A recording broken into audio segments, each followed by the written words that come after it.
Pernahkah kita sadar bahwa salah satu jebakan paling mematikan bagi iman kita adalah sebuah kata sederhana, nanti? Kita sering berpikir bahwa waktu untuk berbalik kepada Tuhan selalu tersedia esok hari. Namun, sadarkah kita seberapa rapuhnya ilusi waktu tersebut? Mari kita renungkan teguran keras yang disampaikan dalam Insights khotbah ini. Jangan saudara berpikir seakan-akan saudara masih punya waktu panjang.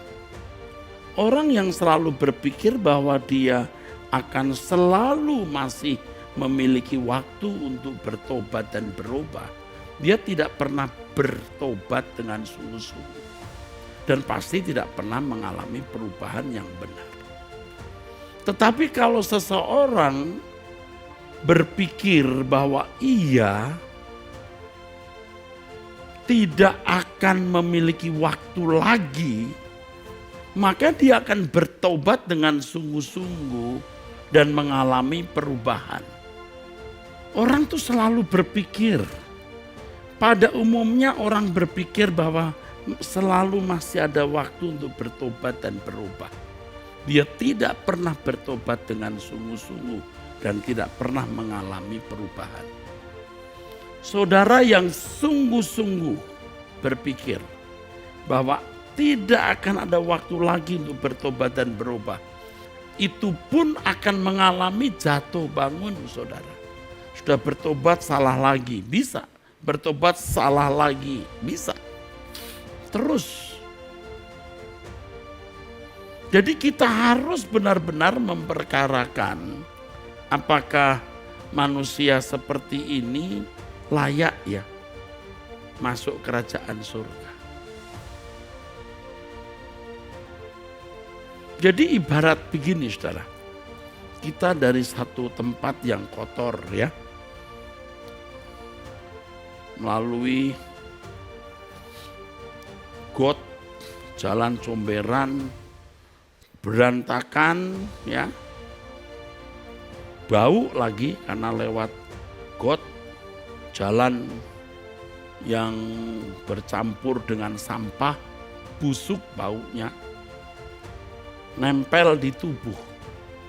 Layak enggak masuk rumah yang bersih? Apalagi masuk istana. Layak enggak? Bisa enggak? Enggak bisa.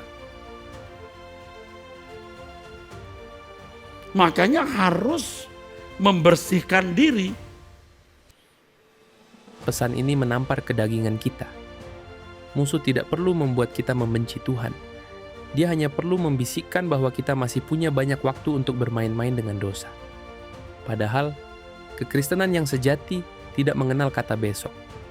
Ketika kita terus menunda, tanpa sadar kita sedang mengeraskan hati kita sendiri hingga mencapai titik tidak bisa balik.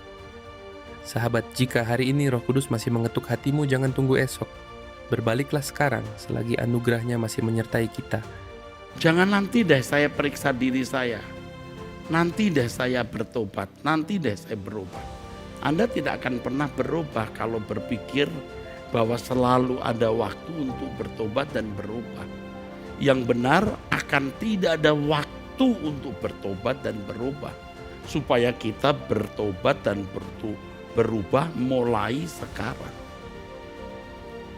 Menggelar perkara hidup kita setiap hari.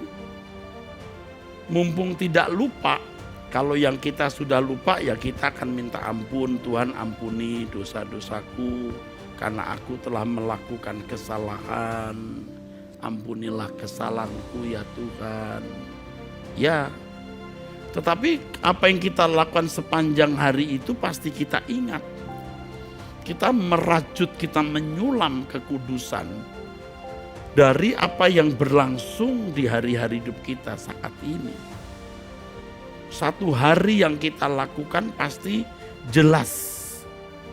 Belang bentongnya itu kelihatan. Nah, hasil sulamannya itu kelihatan, saudara.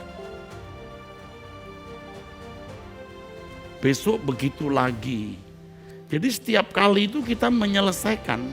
Setiap kali itu kita menyelesaikan. Jadi lembar hidup kita dalam satu hari itu kita bereskan di hadapan Tuhan. Jangan kita tunda, kita bereskan.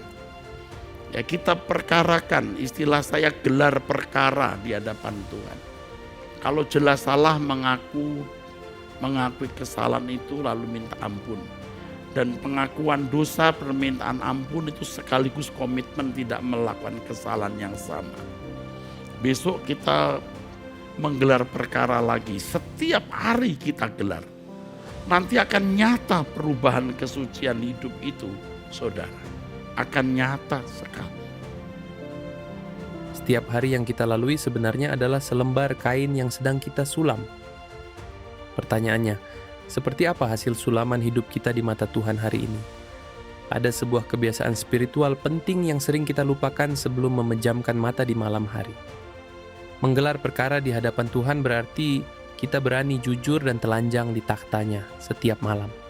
Kita tidak menyembunyikan benang-benang kusut dari kemarahan kita, ego kita, atau kegagalan kita sepanjang hari. Ini bukan sekadar rutinitas doa sebelum tidur, melainkan sebuah komitmen untuk tidak membawa kotoran hari ini ke hari esok. Hidup kudus itu tidak terjadi secara instan saat kita mati, melainkan hasil dari akumulasi pertobatan yang kita bereskan setiap malam. Mari kita mulai menggelar perkara hidup kita malam ini juga.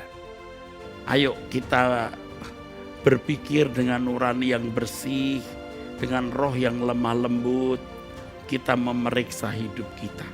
Kalau kita dipanggil Tuhan hari ini, kita layak tidak menghadap Bapa.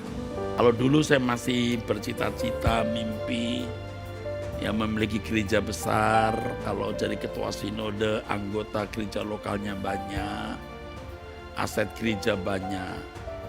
Setelah kita mengerti kebenaran ini, kita berhenti, saudara. Berhenti. Bayangkan jika hari ini adalah lembaran terakhir dari kehidupan kita di bumi. Saat kita berdiri di gerbang kekekalan, apakah tata laksana hidup kita selama di dunia sudah selaras dengan frekuensi kerajaan surga? Mari kita uji diri kita bersama-sama melalui pesan reflektif yang sangat mendalam ini. Kita melihat kenyataan pahit. Banyak dari kita yang sibuk berburu aset dan kenyamanan duniawi, namun memiliki gaya hidup yang sama persis dengan orang-orang yang tidak mengenal Tuhan. Kita mengira status Kristen otomatis membuat kita pantas masuk surga. Sahabat, surga adalah tempat bagi mereka yang telah selesai dengan urusan dunia. Mari kita periksa hati kita kembali dengan jujur dan lepaskan apa yang masih mengikat jemari kita di bumi ini dan mulailah hidup dengan standar anak-anak Bapa di sorga yang siap pulang kapan saja.